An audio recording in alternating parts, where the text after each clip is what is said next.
hermanos, después de haber leído, debo recordarles que el domingo pasado comenzamos a examinar este nuevo capítulo, el capítulo 5, y veíamos cómo el Espíritu Santo guió al apóstol Pablo a escribir esta carta a Timoteo, con el propósito de restablecer el orden en la iglesia en Éfeso, y a su vez guiarlo también a no descuidar el trato que debía tener como pastor con cada generación de hermanos en la congregación, en esta congregación local de Éfeso y así también en cada congregación cristiana.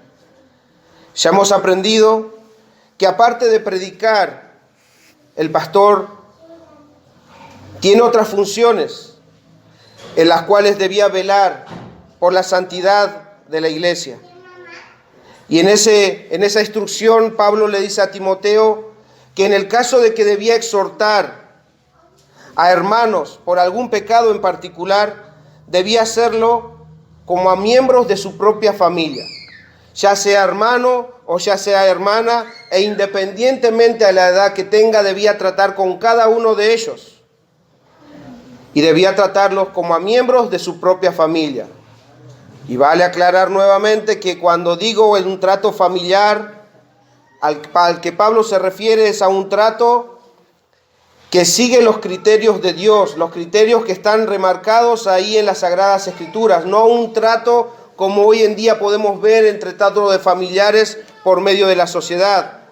Hermanos, nosotros debemos entender que para el creyente la guía de cómo debemos tratarnos unos a otros en la iglesia o cómo debemos tratar a los miembros de nuestra familia de sangre no deben ser guiados por una sociedad rebelde a los estándares divinos, ni siquiera deben ser guiados por nuestros propios criterios, sino deben ser guiados por las normas de Dios.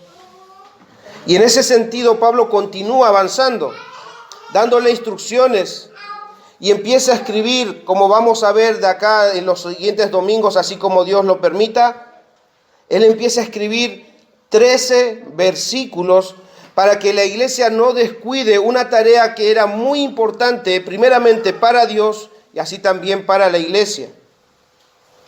Y tenemos varios relatos en la Biblia que dice que el pueblo de Dios había descuidado esta función.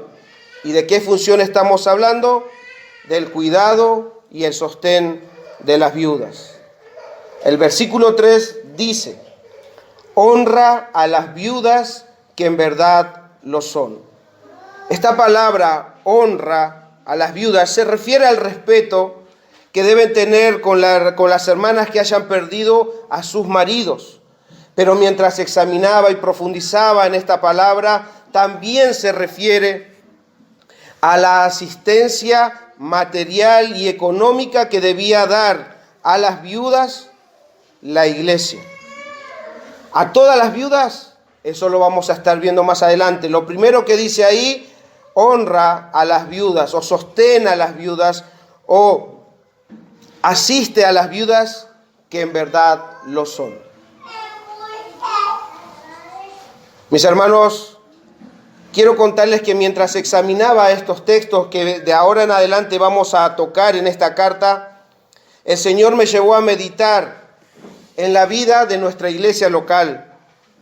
Mis hermanos, el Señor viene hablando a esta iglesia, viene hablándonos personalmente a cada uno de nosotros y de una manera clara. No sé ustedes, mis hermanos, pero en lo personal creo que esta carta es como nuestro mapa, el cual debemos seguir. Es como que es la guía para nosotros explorar los peligros que una iglesia sana puede correr o una iglesia sana corre, pero también es el camino que nos guía a llevar una vida que glorifique a nuestro Dios. O sea, es como nuestro GPS, es como nuestro mapa, es como nuestro instructivo de cómo vivir como iglesia local y cómo vivir nuestras vidas cristianas en esta tierra. Mis hermanos, el Señor viene hablando a nuestras vidas y debemos entender y no debemos olvidar que el Señor, mis hermanos, es quien abrió el entendimiento de las Escrituras a cada uno de nosotros. Y lo hizo por pura gracia.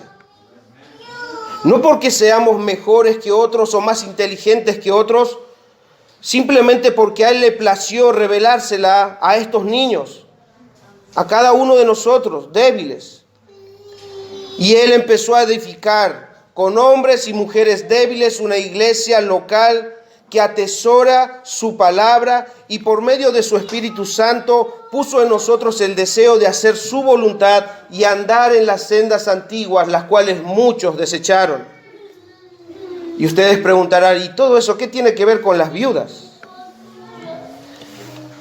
Mientras escudriñaba estos versículos, como les decía, y los versículos que estaremos examinando los próximos domingos, estos versículos hablan acerca de un rol que la iglesia debía tener, el de sostener económicamente a las viudas, que en verdad lo son. Y luego de tratar el tema de las viudas, va a estar tratando el apóstol Pablo, va a estar indicando, instruyendo a Timoteo acerca del sostenimiento de los pastores. Y sinceramente, el solo hecho de pensar, hermanos, esto es una lucha personal, el solamente hecho de pensar que tenía que hablar de dinero, de plata, me hacía sentir incómodo. Pero el Señor me dio esta convicción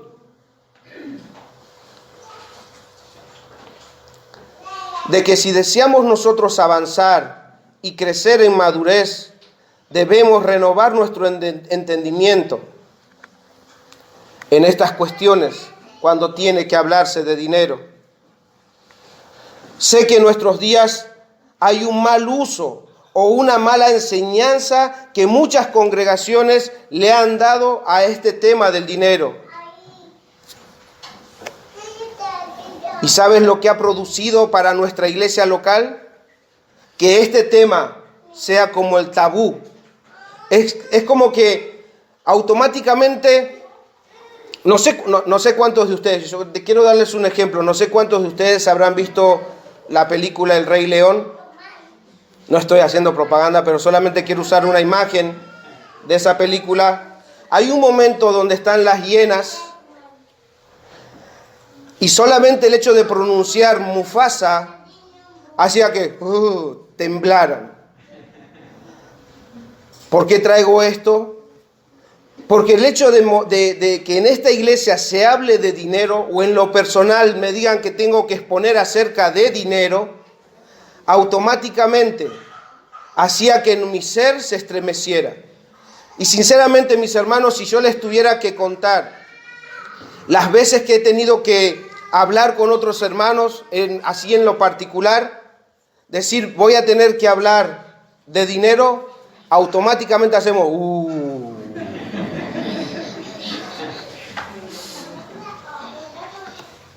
Pero en serio, esto no es como para decir, qué cuidadosos que somos. Hermanos, es una exhortación. No estamos teniendo la madurez necesaria para tocar estos temas. Y el Señor, en lo personal, me ha exhortado mucho. Mucho. Porque es verdad que mi persona, cuando se trata de hablar de estos dineros, quiere esquivar este tema. Y ¿saben qué, mis hermanos? Los extremos son malos. Y lo más probable es que nosotros hayamos caído en uno de ellos. Un extremo son los lugares donde todo es dinero. Y muchos hemos salido de ese lugar. Cualquier pasaje de la Biblia, sin importar el contexto, la llevan para hablar del dinero, cualquiera sea. No importa el tema que tengan que dar, lo llevan para el dinero y es todo dar, y todas sus predicaciones es de dar y dar y dar. Es un extremo. Pero el otro extremo es que no se hable casi nada del dinero cuando la Biblia enseña acerca de este asunto. Y creo que hemos caído en ese extremo.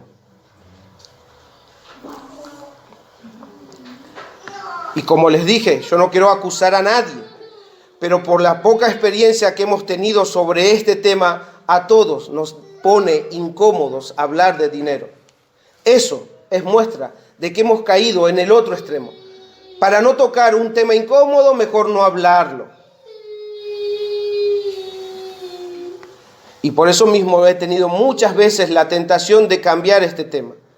Y lo bueno de una predicación expositiva es que te atrapa. O sea, vos no podés dejar... Pasemos al capítulo 6. No, si vamos a predicar expositivamente debemos tocar todos los versículos. Ahora, ¿qué tiene que ver el trato de las viudas o el honrar a las viudas con el dinero? Tiene mucho que ver. Entonces, después de haber recibido la exhortación, y también quiero poder exhortarles para que todos podamos madurar en este tema, mis hermanos, si yo quiero ser un ministro fiel de Jesucristo, debo aprender a enseñar todo el consejo de Dios, todo lo que la palabra de Dios enseña, y sinceramente ustedes van a poder ver, aquellos que están leyendo la Biblia completa, que la Biblia menciona acerca del dinero. Entonces un predicador debe maduramente poder enseñar este tema. Y si la iglesia quiere crecer, y si la iglesia quiere avanzar, madurar en este asunto, debemos también aprender a hablar sanamente. Así que, hermanos, los animo a que de ahora en más, cuando tengamos que hablar acerca de dinero, ya no hagamos el no, ya está. Aprendamos a hablar las cosas que el Señor enseña desde la madurez, desde poder llevarlo sanamente. Que haya falso no quiere decir que no podamos hablar de lo verdadero. Mis hermanos, todos sabemos que al ser integrantes de la familia de Dios debemos proveer para la propagación del Evangelio y para las necesidades que podamos tener como iglesia local, como en este caso el tema de las viudas. Mis hermanos, para que la iglesia pueda proveer y sostener las necesidades del mañana, requiere la diligencia y la mayordomía del presente. Si nosotros vamos a prepararnos para poder sostener, para poder hacer y obrar conforme a la voluntad de Dios, es tiempo de que aprendamos a manejar nuestros recursos como Dios así lo enseña. Sí, el Señor nos da todos los recursos, pero somos nosotros los que debemos aprender a administrar. Un mayordomo es aquel que puede manejar de la mejor forma los recursos que Dios le da. Y es por eso que por esta razón, hermanos, antes de continuar con la enseñanza del capítulo 5, primero quiero animarlos a que paremos y revisemos juntos las Escrituras y hablemos sobre este tema que por mucho tiempo ha sido tabú para esta congregación. A muchos nos incomoda hablar de esto, pero le pido al Espíritu Santo que les pueda dar oídos para oír sanamente. Y a su vez, el Espíritu Santo examine nuestros corazones y nos dé el valor para avanzar en madurez. ¿Qué tiene que ver esto con las viudas? Que si vamos a proveer a las viudas necesitamos recursos. Y para tener recursos necesitamos que la iglesia entienda el valor de dar, el valor, y así podernos preparar para el proveer. Y ese es el título de este sermón, preparándonos para proveer. Vamos a examinar en esta mañana, hermanos, algunos pasajes bíblicos que no voy a poder, por tema de tiempo, no voy a poder hacer un avance de muchos pasajes, pero algunos pasajes bíblicos que pueden aclarar el panorama que por mucho tiempo ha sido mal enseñado, manipulado y que a nosotros nos ha callado para no entrar en dificultad o en cuestiones necias.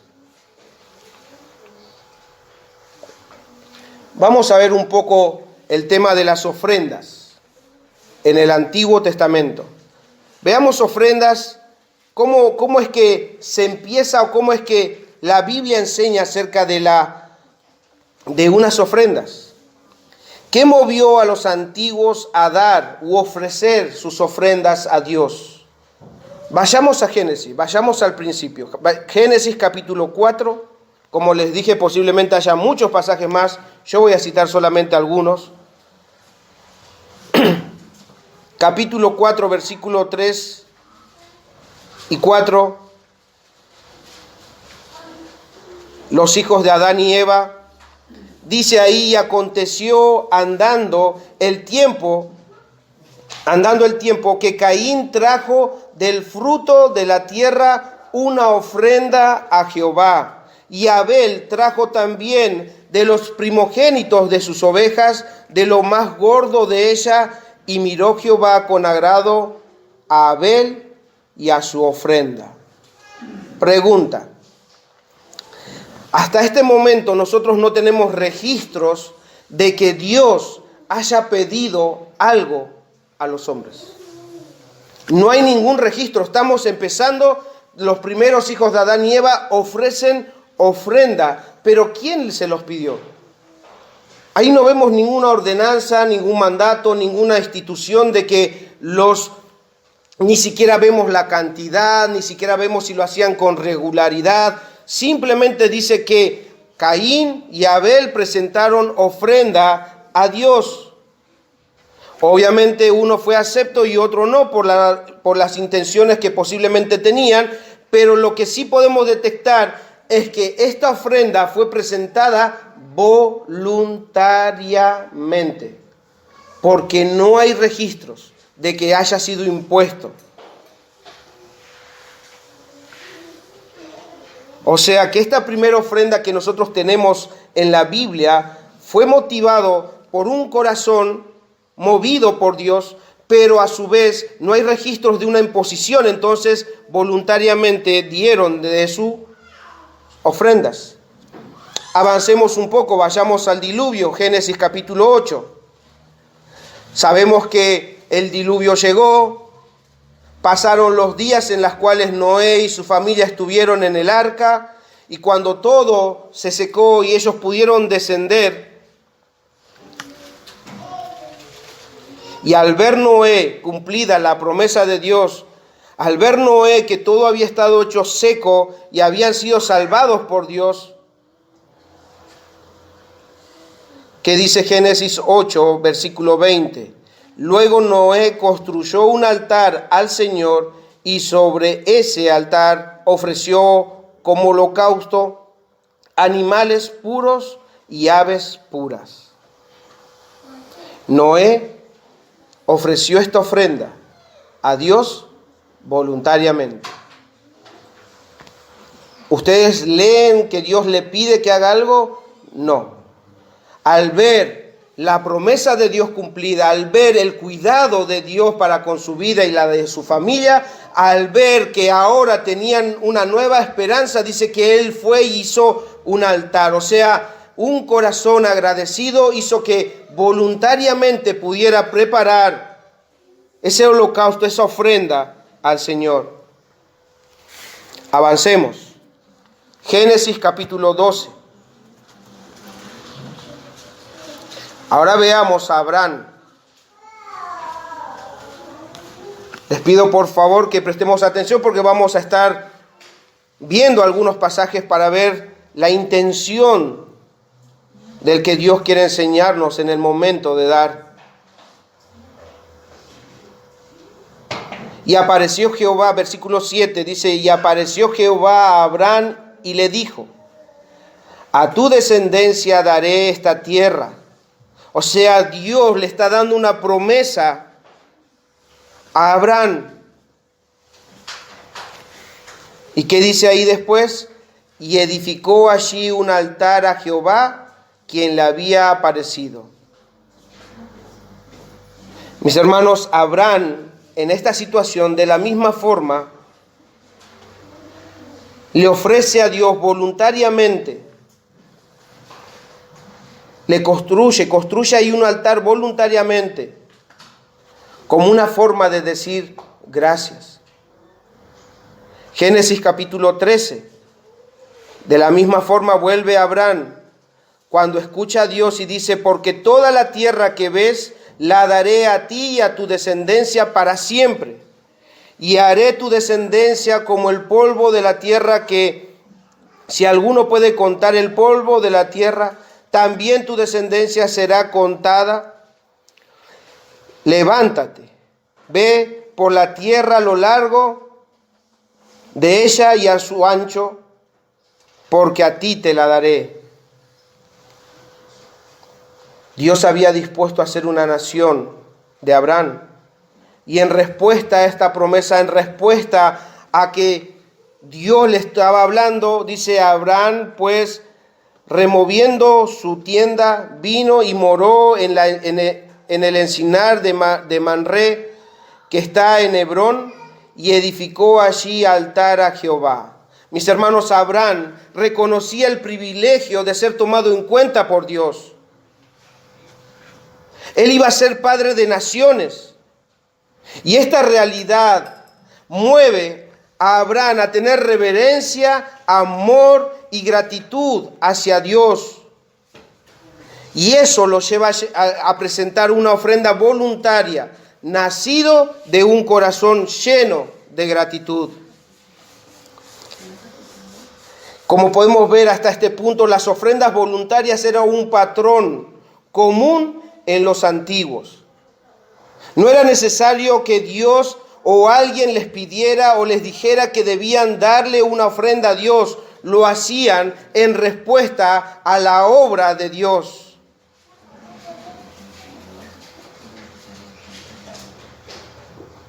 Debo aclarar a los que siguen la transmisión que este tema públicamente es la primera vez que la estamos hablando. Puede ser que nosotros hayamos aprendido de esto mucho antes, pero después se dejó de hablar. Las visitas deben saber que no abundamos mucho en este tema, como ya les dije, por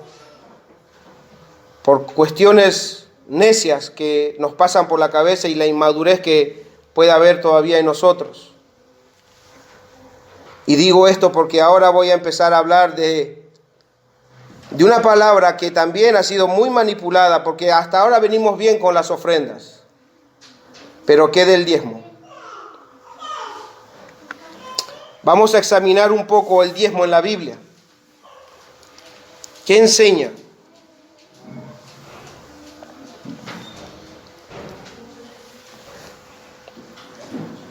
La primera mención de la palabra diezmo la encontramos en Génesis capítulo 14.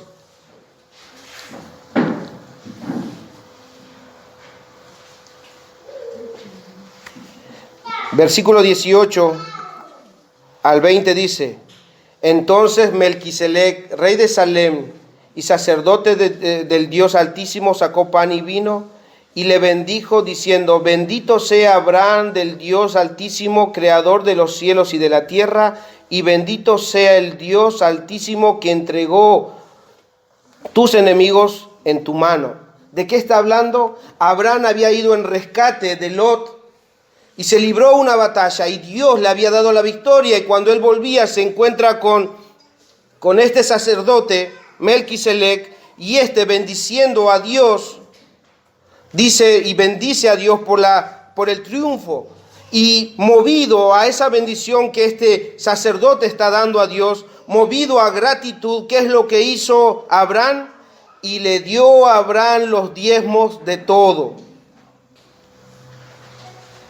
Otra vez, ¿alguien hasta ahora habló de que debía ser instituido un diezmo? No, hasta ahora las ofrendas, y como incluso este diezmo, está siendo dado voluntariamente. Dice que Abraham le dio los diezmos de todo. Mis hermanos, algo que debemos notar en este pasaje es que todavía sigue siendo voluntario, porque el sacerdote no se lo pidió, ni Dios le dijo a Abraham que se lo diera. Fue espontáneo. No es que Abraham tenía la costumbre o que daba sus diezmos con regularidad. Ustedes van a ver a lo largo de toda su vida, vean los relatos de Abraham y van a encontrar esta única mención de que él da los diezmos. Fue un momento, fue de ingratitud a lo que Dios había hecho, pero no tenía una costumbre de dar los diezmos todo el tiempo. Vean la cantidad de años que vivió Abraham y vean que no hay mención más acerca de los diezmos. Y la segunda vez que aparece, la segunda parte que aparece esta palabra diezmos es con Jacob. Génesis capítulo 28. Debo aclarar que no es un buen ejemplo, pero lo voy a mencionar porque simplemente aparece la palabra diezmos. Génesis 28:20 dice: e hizo Jacob voto diciendo: si fuere Dios conmigo y me guardare en este viaje en que voy, y me diere pan para comer y vestido para vestir, y si volviere en paz a la casa de mi padre, Jehová será mi Dios. Y esta piedra que he puesto por señal será casa de Dios, y de todo lo que me diere, el diezmo apartaré para ti. O sea, que si me sale todo como yo te lo estoy pidiendo, yo te daré el diezmo. O sea, de alguna manera, ¿por qué dije que es un mal ejemplo? Porque es como que Jacob está negociando con Dios. Si vos me das, yo te doy. Y eso no está bien. Si bien lo iba a hacer voluntariamente, pero la actitud de negociar con Dios, si vos me das y yo te doy, está mal. No debe ser el motivo por el cual uno da. No podemos negociar con Dios o ponerle condiciones para nosotros dar nuestras ofrendas voluntariamente. Hasta ahora solamente la mención de estas palabras. Pero hermanos, muchos sabemos que en nuestros días nos han dicho y nos han enseñado que los cristianos deben dar el 10% de sus ganancias a la iglesia. La iglesia, los hermanos deben dar sus diezmos a la iglesia, porque Dios así lo manda, así lo tenemos que hacer. Mis hermanos, es verdad que muchos enseñan esto, pero seamos más sinceros, nosotros también hemos llegado muchas veces a esta conclusión. O sea, si bien puede ser que enseñen, nosotros posiblemente hayamos llegado a esta conclusión, pero sin haber examinado las Escrituras.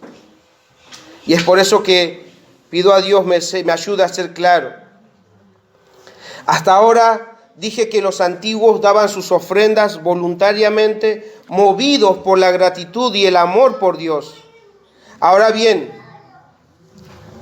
si hay gente que dice que Dios lo manda, que Dios de alguna manera exige que las personas den sus diezmos, deja de ser una ofrenda voluntaria, convirtiéndose así en una ofrenda obligatoria. Pues si Dios lo establece, Dios espera que los demás puedan hacerlo.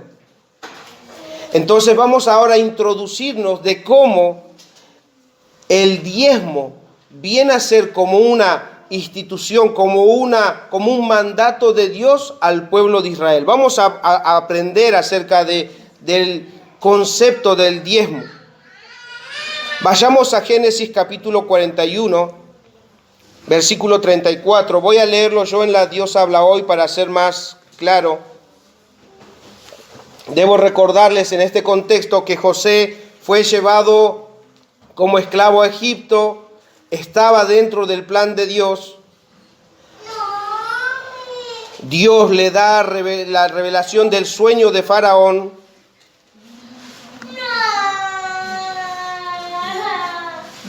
Y en su revelación y en la sabiduría que Dios le da acerca de ese sueño de 7 años de abundancia y después de 7 años de escasez, José le dice a Faraón, versículo 34, haga su majestad lo siguiente: nombre su majestad gobernadores que vayan por todo el país, recojan la 5ª parte de todas las cosechas de Egipto durante 7 años de abundancia.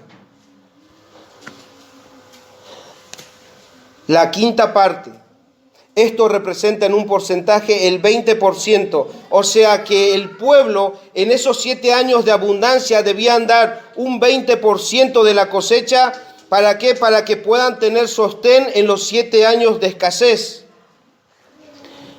Y es José, guiado por el Señor, que está estableciendo de alguna manera, por así decirlo, un impuesto al pueblo. Avancemos al 47, versículo 24.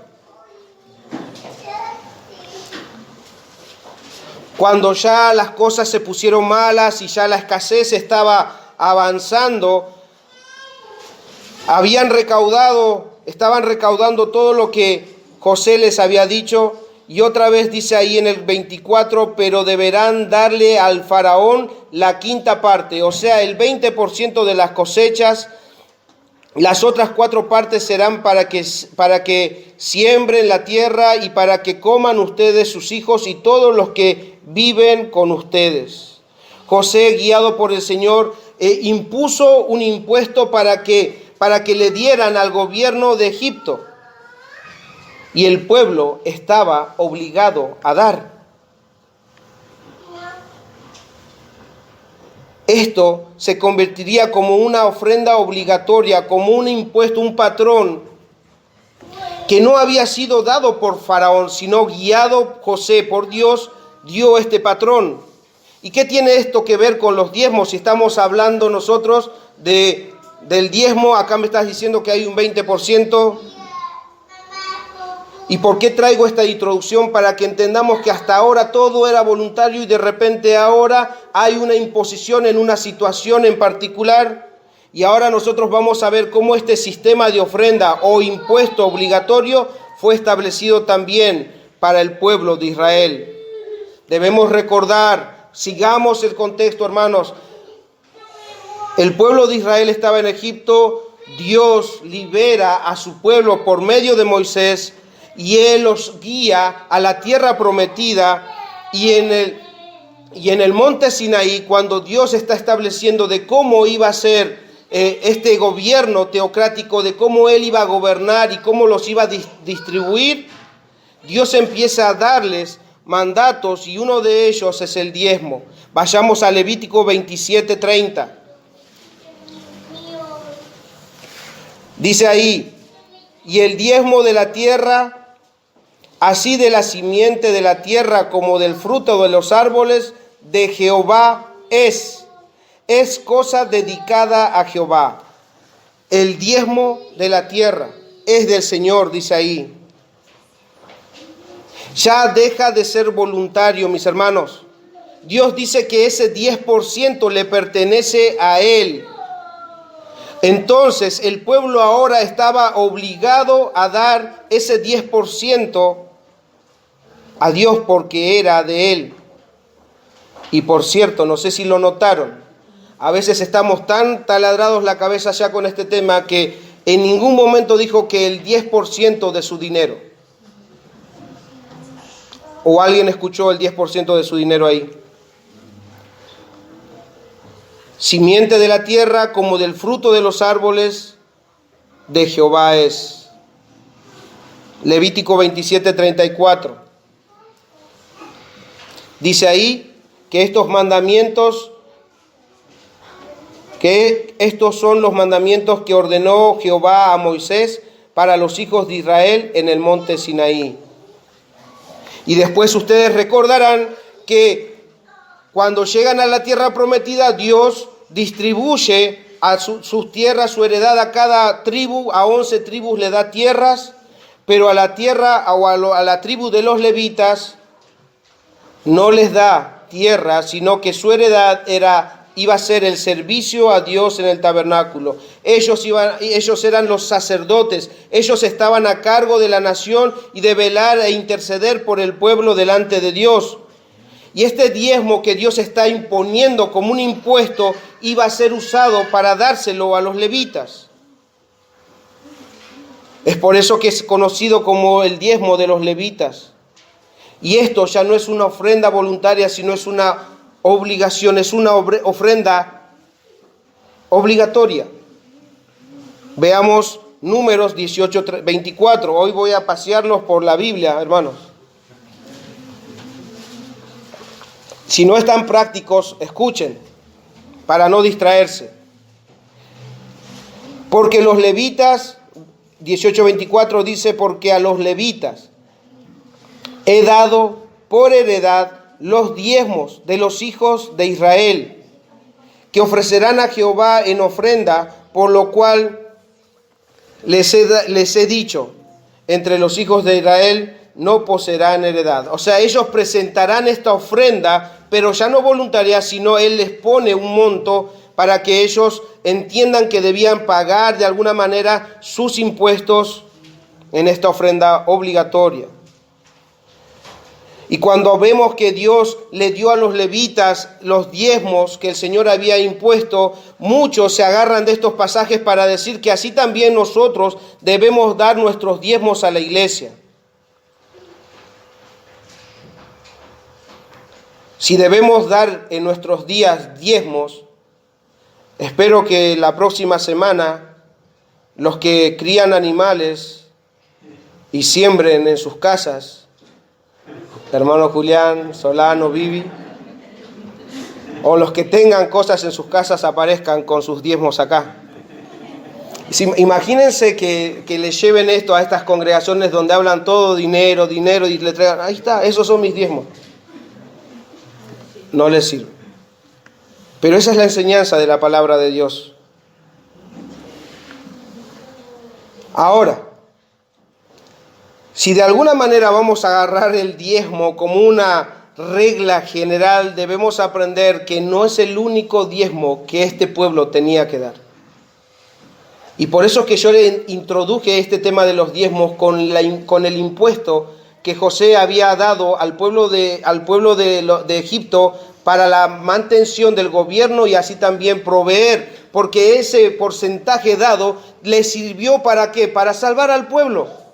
O sea, ese porcentaje que Dios le había dado a José sirvió para que cuando el pueblo de Israel viniera y se alojaran, por así decirlo, en Egipto, les sirviera también para su provisión. Entonces avancemos.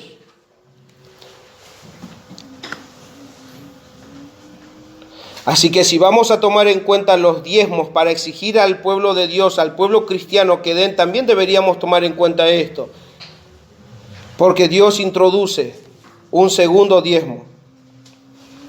En Deuteronomio, capítulo 12, y yo les animo que lean en sus casas, por favor, para no hacerlo tan extenso, desde el versículo 1 al 19, yo voy a leer solamente el 18, se encuentra este segundo diezmo que el pueblo debía dar.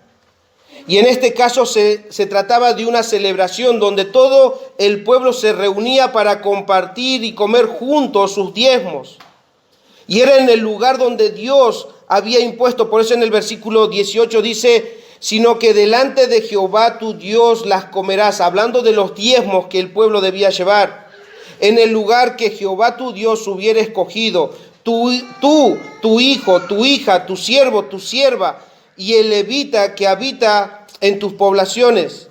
Te alegrarás delante de Jehová tu Dios de toda la obra de tus manos. O sea, Dios está introduciendo un nuevo diezmo, el cual debía ser llevado a un lugar específico para que todo el pueblo pudiera celebrar.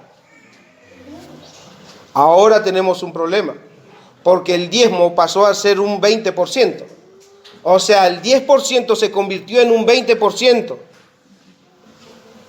Así que no era del todo claro que era solamente el diezmo, porque no, tienen que dar el diezmo de sus ganancias y con eso están. Pero la Biblia dice que hasta ahora ya es un 20% de todo lo que ellos cosechaban y de sus animales. Pero aún hay más. Veamos un tercer diezmo. Deuteronomio capítulo 14, versículo 28-29. Dice ahí, al final de cada 3 años sacarás todo el diezmo de tus productos de aquel año y lo guardarás en tu ciudad. Y vendrá el levita que no tiene parte ni heredad contigo, y el extranjero y el huérfano y la viuda que hubiere en tus poblaciones, y comerán y serán saciados, para que Jehová tu Dios te bendiga en toda la obra de que tus manos hicieren. Otro diezmo más. Al final vamos a quedar pobres. Este diezmo en particular debía hacerse cada 3 años y equivale más o menos a un 3% de todo lo que podían poseer.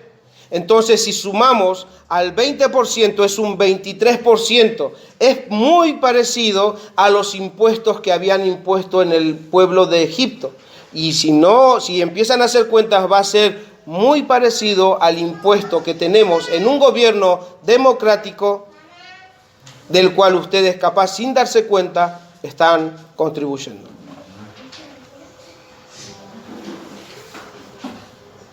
En este gobierno teocrático en el cual nosotros estamos navegando, los impuestos eran estas ofrendas obligatorias.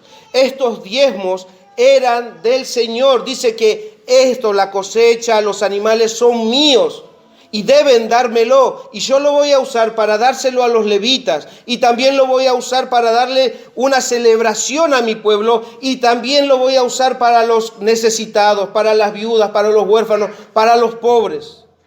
Pero son míos. Entonces, si Dios dice que es de Él, debían dárselo.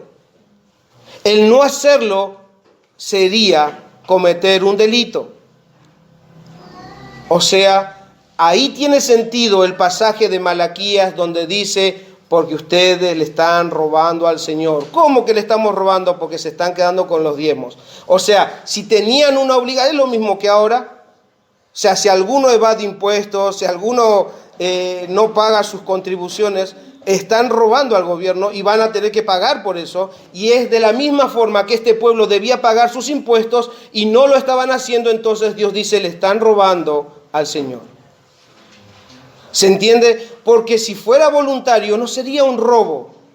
Pero como era algo impuesto, ahora sí tiene sentido. Entonces, no piensen que esas manipulaciones que tienen hombres perversos, simplemente codiciando ganancias deshonestas, hacen que el pueblo tema diciéndole, ustedes tienen que dar el diezmo a Dios, tienen que traer de su dinero, tienen que darle. Incluso hay personas, mis hermanos, lamentablemente, que le piden a sus congregantes, le piden los recibos de sueldo para ver que estén dando correctamente sus diezmos. Es lamentable, pero debemos aprender a hablar en madurez.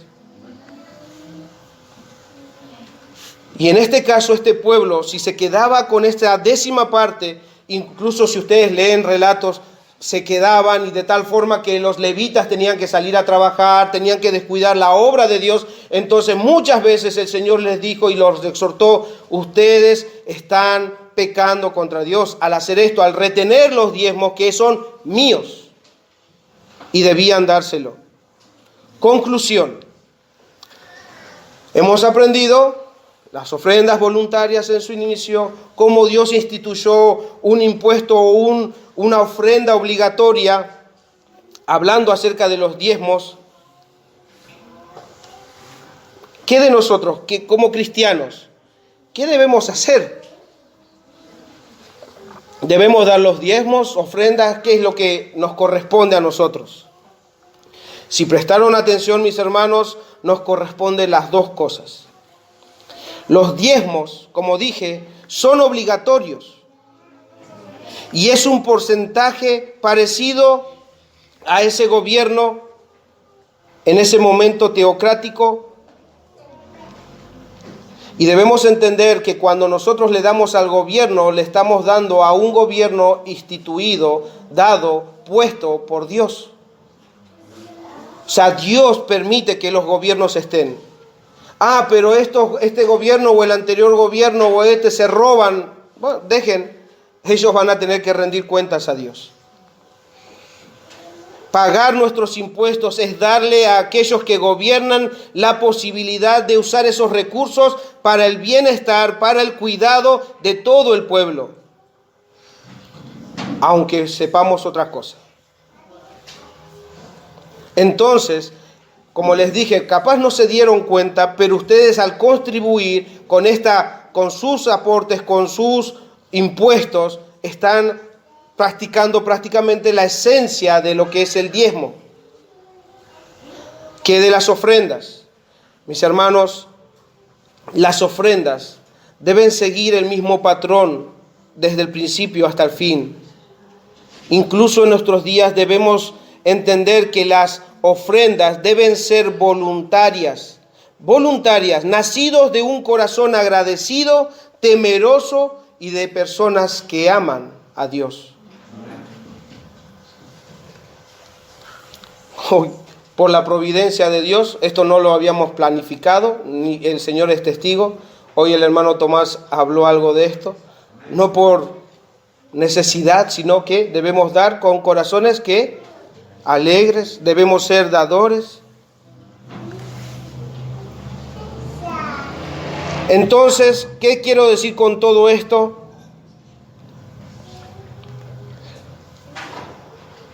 En esta conclusión, entonces, hermanos, los cristianos no están obligados a dar sus diezmos a la iglesia. ¿En serio? Sí, en serio. Alguno va a saltar, yo sabía que me estaban estafando, me estaban robando a mí. Ojo, si has sido engañado, ha sido también tu responsabilidad tendrías que haber escudriñado las Escrituras.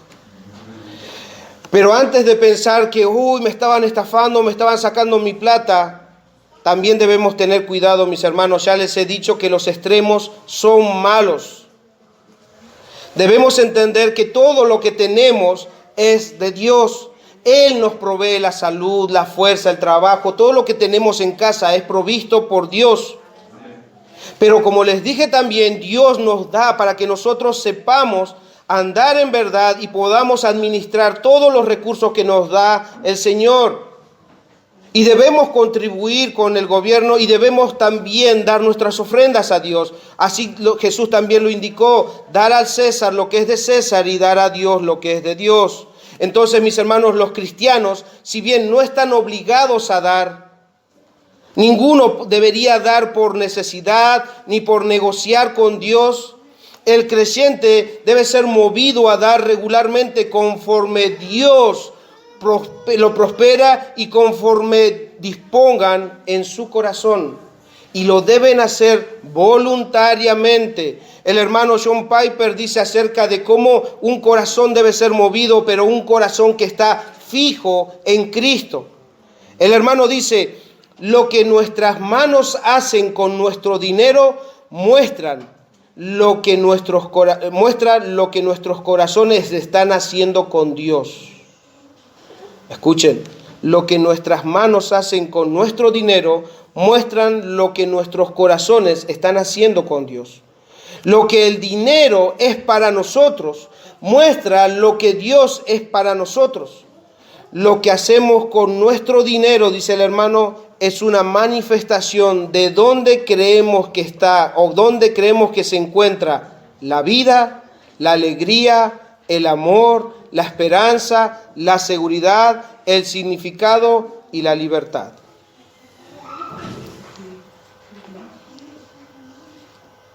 Ahora bien, sé que Dios pone ese deseo, el de dar, en los corazones.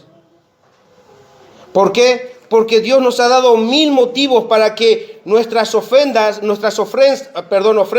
sean con un corazón lleno de gratitud, lleno de amor hacia Él. Hoy nuestro hermano al principio nos decía cómo Él se entregó y nos compró a precio de sangre. Mis hermanos, nosotros estamos en deuda con Dios. Entonces, si el Señor pone en nuestros corazones la gratitud, el amor hacia Él y el deseo de dar, ¿por qué esperar entonces que la iglesia o los hermanos pidan o digan tienen que dar? ¿Por qué esperar? Si sé que tengo que dar, si sé que tengo agradecimiento a Dios y que mi ofrenda es voluntaria, ¿por qué tengo que esperar? Ustedes saben, mis hermanos, que como iglesia nosotros desde el principio hemos decidido no tener tiempo de ofrendas, ¿no? Ustedes las visitas nunca han tenido un momento de decir, bueno, ahora vamos a pasar la ofrenda. Y no es que esté mal, no quiero decir con esto porque sé que hay congregaciones sanas, de hermanos sanos, que han tomado la decisión de tener un tiempo de levantar sus ofrendas. Incluso algunos toman el tema del diezmo como un patrón, como un valor para poder empezar sus ofrendas. O sea, está bien, pero nosotros hemos tomado la decisión de no tener ese tiempo de levantar ofrendas, y quiero darles el porqué, para que todos los que de alguna manera no estuvieron en nuestros inicios, en los que el Señor nos ha guiado a esto, quiero mostrarles y darles el porqué. Y quiero que me acompañen a Éxodo capítulo 35. Voy a tratar de leerlo rápido porque si no me voy a extender. Dice versículo 4 y 5.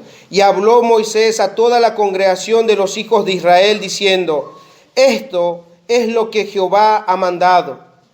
Tomad de entre vosotros ofrenda, dice ahí, para Jehová. Todo generoso de corazón la traerá Jehová. Oro, plata, bronce, etcétera, etcétera. Si ustedes siguen el relato, pide telas, madera, un montón de cosas. Léanlo en sus casas, por favor, ese capítulo, y van a ver qué tan enriquecedor es.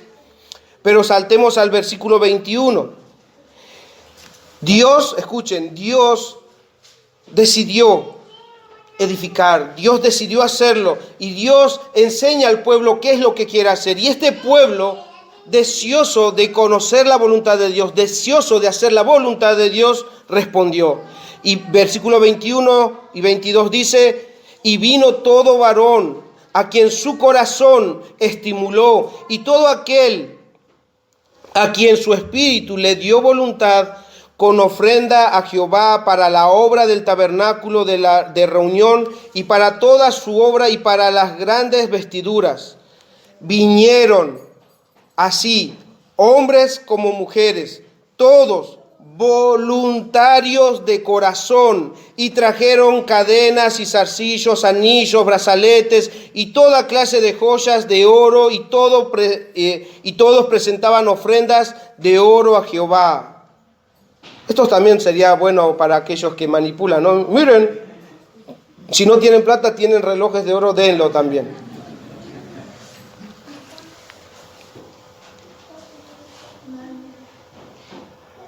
Voluntariamente, movidos por Dios, movidos al ver la expectativa que Dios estaba generando en este pueblo. Versículo 29. Dice: de los hijos de Israel, así hombres como mujeres, todos los que tuvieron corazón voluntario para traer para toda la obra que Jehová había mandado por medio de Moisés que hiciesen, trajeron ofrenda que voluntaria a Jehová. Ahí no tenía que estar domingo tras domingo Moisés: acuérdense que tienen que ofrendar, acuérdense que tienen que traer dinero, no, simplemente este pueblo había abrazado lo que Dios había propuesto, y ellos eran movidos a dar.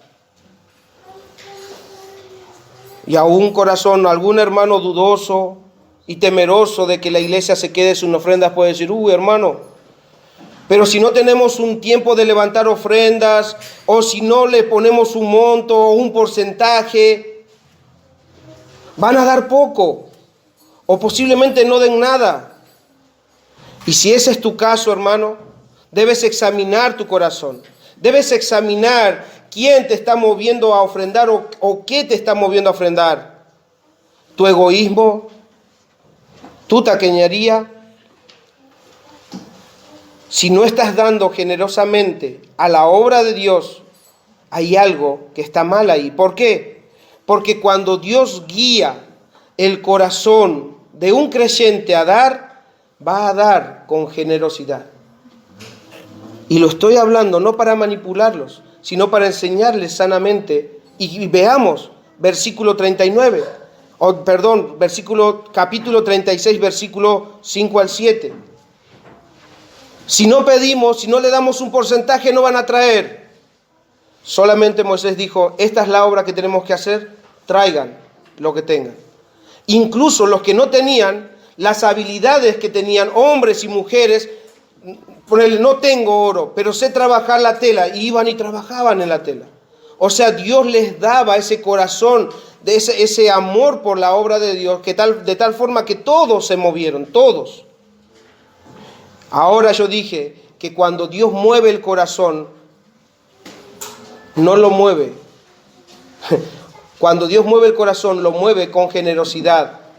y cuando somos guiados simplemente con nuestras inclinaciones y teniendo ahí, agarrando el bolsillo, obviamente va a ser distinto. Escuchen lo que este pueblo hizo. Versículo 5, capítulo 36. Y hablaron a Moisés diciendo: el pueblo trae mucho más de lo que se necesita para la obra que Jehová ha mandado, que se haga. Entonces Moisés mandó pregonar por el campamento diciendo: ningún hombre ni mujer haga más para la ofrenda del santuario. Así se impidió al pueblo ofrecer más, pues tenían material abundante para hacer toda la obra y sobraba. Corazones movidos por Dios. Es por eso que el hermano Sugel Michelet, hablando sobre este tema, dice que el ofrendar es parte de nuestra adoración a Dios. Todo cristiano debe ofrendar regularmente, dice el hermano, porque tenemos motivos para hacerlo. Gratitud en el corazón del creyente debe moverlo. Amor por Cristo debe poder darle las fuerzas de poder despojarse. El próximo domingo estaremos viendo aún más sobre este tema. Quiero dejarles un ejemplo para así culminar. Vayamos a 2 de Corintios. Ya hemos visto cómo estos hombres en el Antiguo Testamento dieron voluntariamente, movidos por la obra de Dios, movidos por la palabra de Dios. Y no hizo falta que las personas o Moisés les estuvieran exigiendo domingo tras domingo o reunión tras reunión. 2 de Corintios. Esto, la verdad, me conmovió. Voy a leerlo. Dice, versículo 1, capítulo 8 de 2 de Corintios: asimismo, hermanos, os hacemos saber la gracia de Dios que se ha dado a las iglesias de Macedonia, que en grande prueba de tribulación, la abundancia de su gozo y su profunda pobreza abundaron en riqueza de su generosidad. Pues doy testimonio de que con agrado han dado conforme a sus fuerzas y aún más allá de sus fuerzas. Hermanos, este pueblo, estos creyentes de Macedonia tenían escasos recursos. Imagínense que si hubieran escasos recursos, Pablo no les va a pedir nada porque les va a sacar de lo poco que tienen. Pablo no quería pedirles ofrenda a ellos no querían hacerlo, fueron ellos los que le exigieron a Pablo recibir sus ofrendas. Un corazón que quería imitar el corazón de Cristo fue movido, porque dice ahí en el versículo 4, volvamos del 3, dice: pues doy testimonio de que con agrado, dando conforme a sus fuerzas y aún más allá de sus fuerzas, pidiéndonos con muchos ruegos que les concediésemos el privilegio de participar en este servicio para los santos. Y no como esperábamos, sino que asimismo se dieron primeramente al Señor y luego a nosotros por la voluntad de Dios. Era una necesidad. El contexto era que en Jerusalén habían hermanos que estaban pasando hambre y estaban levantando ofrendas para poder solventar la necesidad de estos hermanos. Y el apóstol Pablo no tenía la intención de pedirle a este pueblo de Macedonia, a estos cristianos de Macedonia, pero ellos le rogaron, no nos impidas este privilegio, el dar para la obra de Dios, para el sostenimiento de la iglesia, para el sostenimiento de hermanos, como vamos a verlo más adelante. Es un privilegio que Dios le da al creyente. Y este pueblo, estos macedonios, estaban tomando el ejemplo de Jesucristo porque ellos no tenían en abundancia, pero ellos prefirieron dar, ellos prefirieron quedar pobres. ¿Por qué lo hicieron? Porque querían imitar a su Salvador. Y es por eso que Pablo le exhorta a estos corintios para que imiten a estos hombres, porque ellos, sin tener mucho, dieron más de lo que podían dar y de esa forma estaban imitando a su Señor. Estos macedonios tenían el motor que los impulsó a dar al pueblo de Dios. Estos macedonios tenían de alguna manera el impulso correcto, la motivación correcta para el momento de dar, el imitar a Jesucristo. Versículo 9, por favor, leamos. Porque ya conocemos la gracia de nuestro Señor Jesucristo, que por amor a vosotros, le está diciendo a los creyentes, que por amor a vosotros, Iglesia Cristiana de la Gracia, se hizo pobre, siendo rico, para que vosotros con su pobreza fueseis enriquecidos.